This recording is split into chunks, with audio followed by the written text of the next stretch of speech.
It's 9 p.m. Do you know where your key fob is? Hey there, Nate Benson here. Tonight on the agenda, charges for a former Erie County narcotics chief. The city controller won't back down.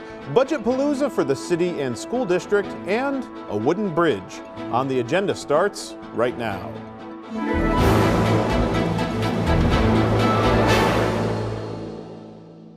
Thanks again for watching. Earlier this week, Two on Your Side broke the story about charges being filed against former Erie County narcotics chief DJ Granville after a gun associated with him was discovered in an abandoned vehicle in Niagara Square.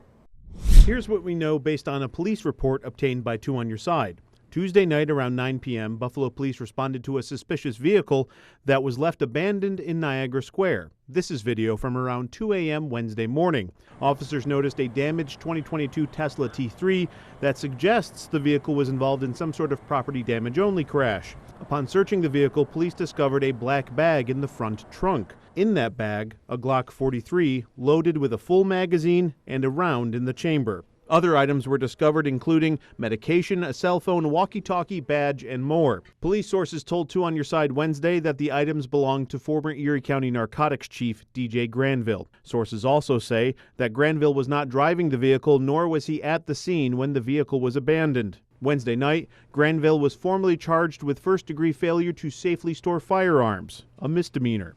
According to legal expert Barry Covert, someone guilty of that charge could face up to a year incarceration and then fines as well, and up to 3 years of probation are the potential penalties.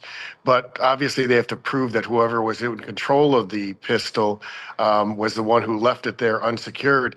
And it doesn't seem to be clear it was him or somebody else.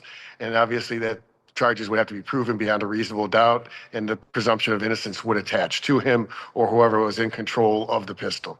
Aside from the charges, there could be additional consequences for Granville. Mr. Granville could lose his pistol permit even if he was not the one who left the pistol in the vehicle there, because that he could have been deemed to have recklessly allowed someone else to have control of the pistol, and then someone else left the pistol there in an unsecured condition. So you don't have to be convicted of a crime in order to lose your pistol permit. Just simple allegations of misconduct involving a weapon are sufficient to possibly cause a hearing, a temporary suspension, and a hearing to be called to determine whether you should lose your pistol permit or not. And so certainly the circumstances around this incident could raise to that level of him getting a hearing and that coming into question. Yeah, we're speculating, but the circumstances could raise that level. As a matter of fact, I would suspect that a report will be made to the pistol permit department just simply based upon these news reports, and then they'll sort out what happened after that to determine whether he was responsible for leaving an unsecured weapon, and if not, who did he give the pistol to that left it unsecured? Why did he give his pistol that was under his registration to a third party who then left it unsecured in the vehicle? So even if he's not going to be charged with this offense of leaving the unsecured pistol in a vehicle, because if the vehicle is vacant, if there's no one in the vehicle, then the pistol has to be secured in a locked box and have the magazine and round be emptied of any rounds and the magazine.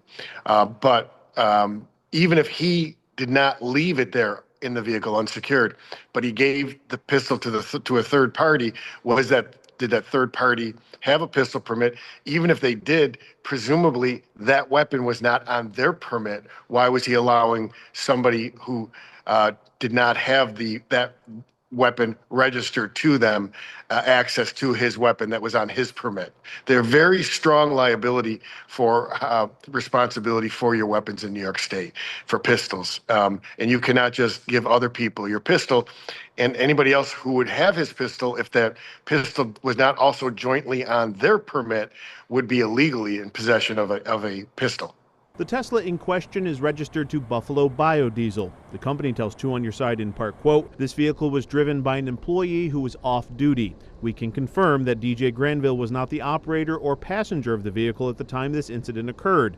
The matter is currently under investigation internally, while also providing full cooperation with the Buffalo Police Department." Buffalo Biodiesel recently hired Granville's company to, quote, "conduct internal and external investigations and assistance in prosecutions of criminal acts against the company that typically involve organized crime." According to the police report, report. Right now, Buffalo police do not know who the driver of the Tesla is, nor has it been determined officially how Granville's bag containing a handgun was in the abandoned vehicle.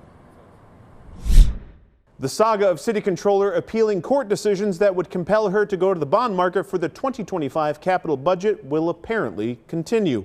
Barbara Miller-Williams addressed the press this week about her decision to appeal a recent court decision.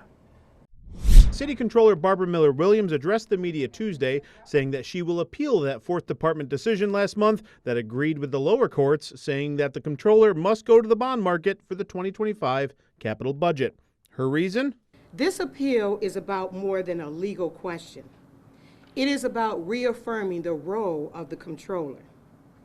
The controller's office should never, ever be regulated to spectator status.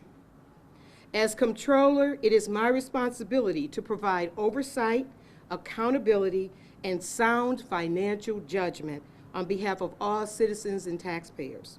One thing to remember, all of this is happening because former acting Mayor Scanlon and Councilmember Mitch Nowakowski sued the controller last year after she failed to go to the bond market when the council approved a $109 million capital budget, well over her recommended cap. News of her appeal is frustrating for lawmakers. And again, the fact that she's been told by 2 different courts unanimously, there's not one person that's sided with her in this argument so far.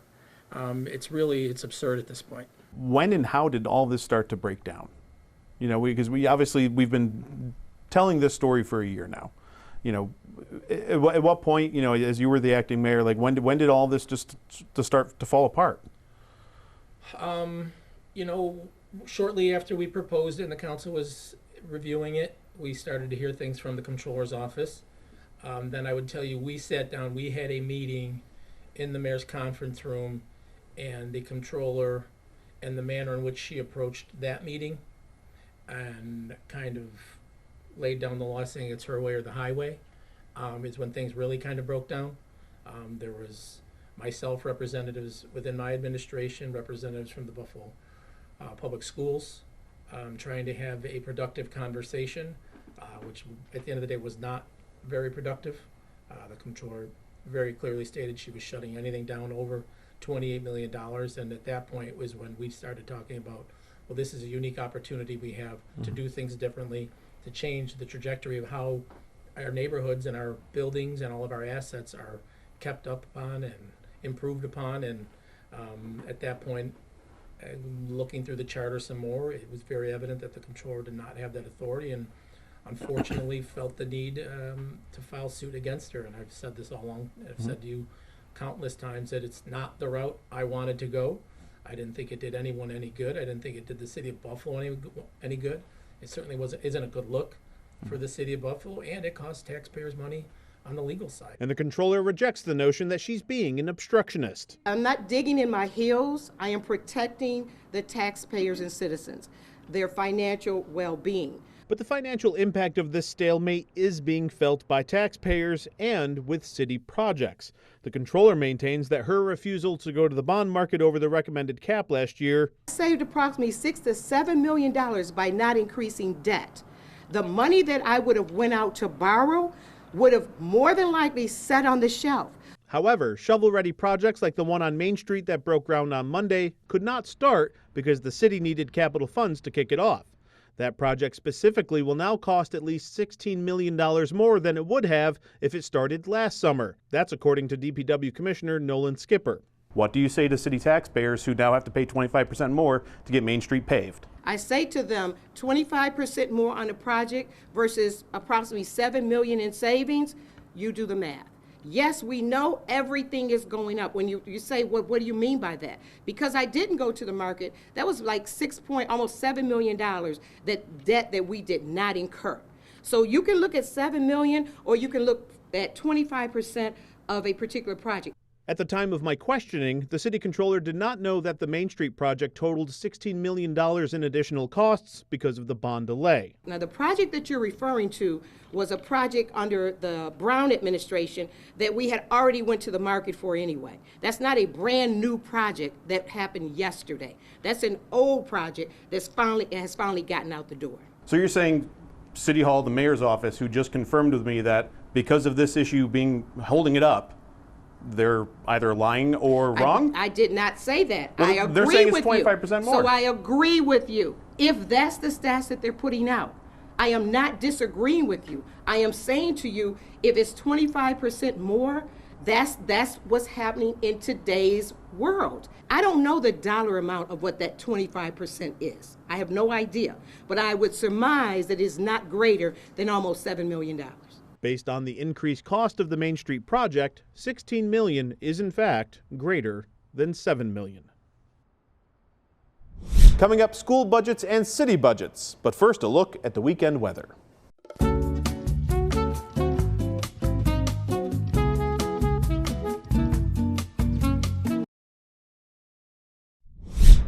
Welcome back. Next Tuesday, the Common Council will need to either vote on Mayor Ryan's budget proposal or pass their own amendments. Friday afternoon, council members outlined some of their plans for those amendments.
Phrase that was spoken a lot today was hard decisions, right? Tough decisions. What does that actually look like? I think people hear that and they're like, okay, I don't know what you mean by that, right? What exactly could be done, or maybe decisions that need to be made? Well, that's where right now I'm facing, I'll be honest with you, I'm facing that frustration where, you know, I represent in my district some of the wealthiest and some of the poorest residents in this city. So the wealthiest, you know, are going to see large increases, and the poor areas are saying we can't take on any additional increase, but they both want better services. So how, if you're paying more, can you justify having a reduction in your service? Throughout really bad fiscal times 20 years ago, there was cut to live bodies here in City Hall, but I don't want people to think that these are just people in City Hall just pushing paper. I mean, municipal budgets are lifeguards to get pools open. They're our police force and making sure that we're retaining and recruiting for our police force. That's equipment for trucks and equipment. It's trash, it's recycling, it's streets, it's sanitation, it's snow plowing. So the hard decisions could potentially come to this chamber and saying we have to put pause on some of these investments because we just can't hold it right now, and showing restraint. That is, there's always going to be two sides to that coin. Is saying, well, you're raising your revenue, you're raising my taxes so much, but then you're telling me that I have to then put pause on investments that I want to see in my own community. Those are hard choices. There's 9 of us that deliberate in this chamber, and everyone comes at it from a different view. But we cannot have chaos. We need to produce continuity because we're all in this together, and people are voters and residents are very smart people, and they know when someone's just kicking the ball and trying to look good. We all have something to do here. where we're making honest deliberations and producing a budget, which is a working document that's fluid throughout the whole duration of the year, but that we're doing it in realistic expectations and not just talking in circles and, giving, fancy words that placate people. Yeah, absolutely. And, being in these finance meetings and past finance meetings, it's clear there's some tension between some administrators within the administration and council. One thing that was brought up today was, especially Councilman Rivera, talking about finding a time to meet, to get together and meet with the administration about the budget, about the money. Have you met with the administration? Where is that coming from? So and I'm always, whether I agree with people or not, I'm talking to everybody at all times and seeing where people are and trying to find consensus. That's the only way to govern, whether you agree or you don't agree. And I think that, if I can be anything in these finance committee meetings as the chair, I think that I'm sometimes a bubble pricker that says, all right, everyone was able to have their 2 minutes to give their position, but let's talk in reality here. Let's talk with actual numbers, and let's not just spin in circles. So my duration of my time has been talking to my colleagues on the Common Council. It's been speaking to members in all departments and administration to see where everyone is at and what's palatable. And this is local government. So there's 9 council members, 1 mayor, ton of different opinions. Everyone represents certain sections of the city, and that's the hard work of compromise. And I think that if I can really hammer home is everyone I believe that I represent is sick and tired of screaming matches and hostility and confusion and chaos. We need to take down the temperature. We do have to make hard decisions. We have to talk in real time, and we have to come together to work together. And I think that especially as you see, the state government has not passed. They're on their 13th extender. You have the federal government that made massive cuts, that then inflicted a ton of pain onto state and local governments to make up that revenue. We have to come back to working together with people and finding compromise, because compromise is not a dirty word. If you work in government and you want to deliver for people, you're never going to walk away with the table with 100% of what you want. But if you can walk away with your priorities and your district reflected in the decisions that you make, we're going to be a better city for it. Yeah, absolutely. My last thing here, 1 more week basically, right, until you make those decisions, you get, send over your recommendations to the mayor as a council. We will deliberate in a week. I believe that the council president will hold a vote when we come back and return on Monday after the holiday weekend. I don't think any council members are going to be getting tans this weekend because we're up against a deadline and we got to come to a consensus. The Common Council is not the only institution dealing with a budget. Buffalo Public Schools passed their $1.2 billion budget on Wednesday, but it wasn't without some debate. We spoke to Superintendent Dr. Pascal Mubenga and members of the school board after the vote. Are you satisfied with the budget today? Very satisfied. Not only the budget, we got 3 major things that's been accomplished tonight. Buffalo Rising Academy, which is going to be our alternative program. So we've been waiting for this for years. Budget being approved, we're excited. Our strategic plan for the next 5 years. So those 3 major things, that makes me really proud. Do you recognize the irony of having a lane acknowledgement but cutting Native American education resources? So we heard what they said, and I think a couple of my staff members were able to go out and talk to those families, and we're going to take those into consideration and see what can be done. Several board members talked about the process of the budget. Can you talk about Yeah, definitely. Listen, I came from North Carolina where we spent pretty much 2 or 3 months working on the budget and getting the community engaged as well. I heard our board loud and clear. We're going to make sure that process is going to be in place. Not only will we produce the budget, but we're going to be able to have input from the community as well before we finalize our budget, definitely. What would you say to Buffalo parents about the budget?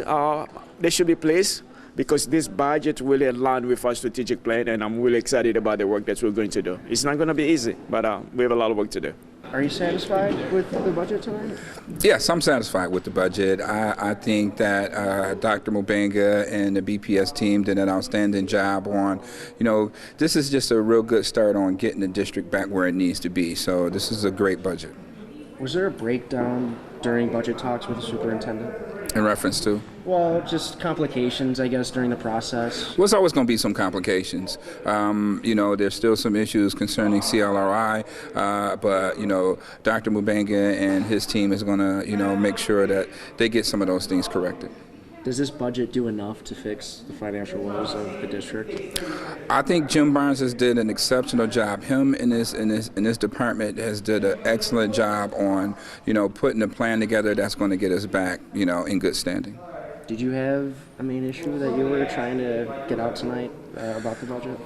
Well, about the budget, it's just all about just being fair and equitable. I think the community deserves that, and when it comes to budgets, it could be tricky, right? So, but as long as it's fair and it's equitable and it's community savvy, then that's all we can ask for.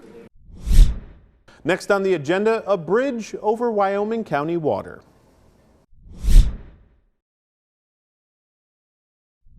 Finally tonight, Memorial Day is on Monday, and it gives me the opportunity to dig into the Nate Benson archive and share a story I told back in 2022.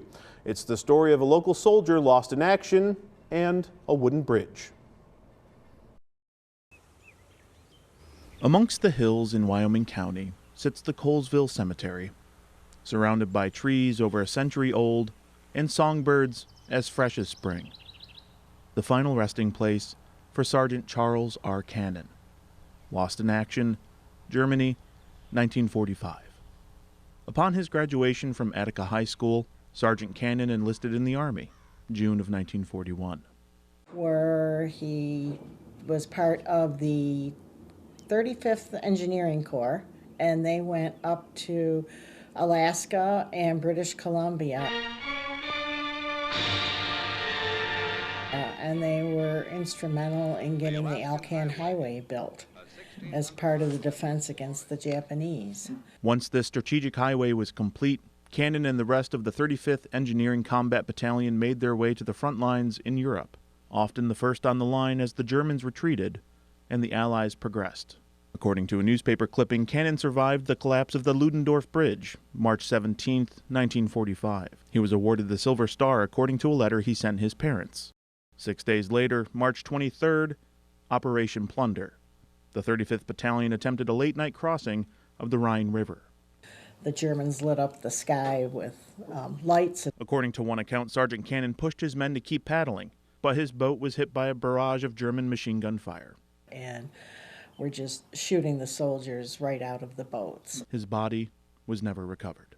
His cousin persisted through writing his biography and just trying to bring some closure to it. In the 1990s, he had him officially declared killed in action.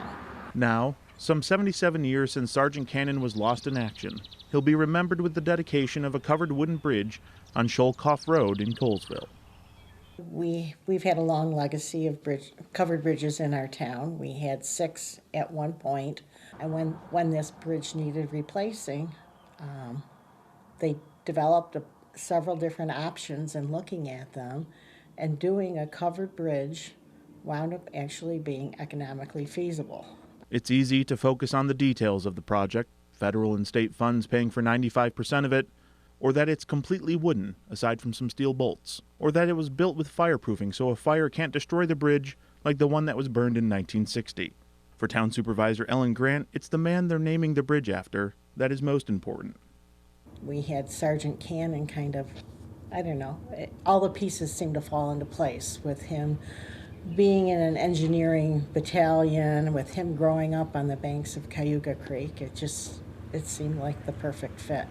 A perfect fit that will bridge the legacy of a local hero for at least another century.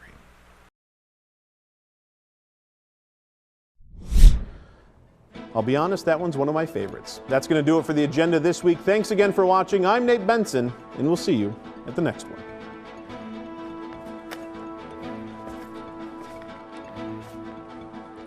When there will be a world without zinc,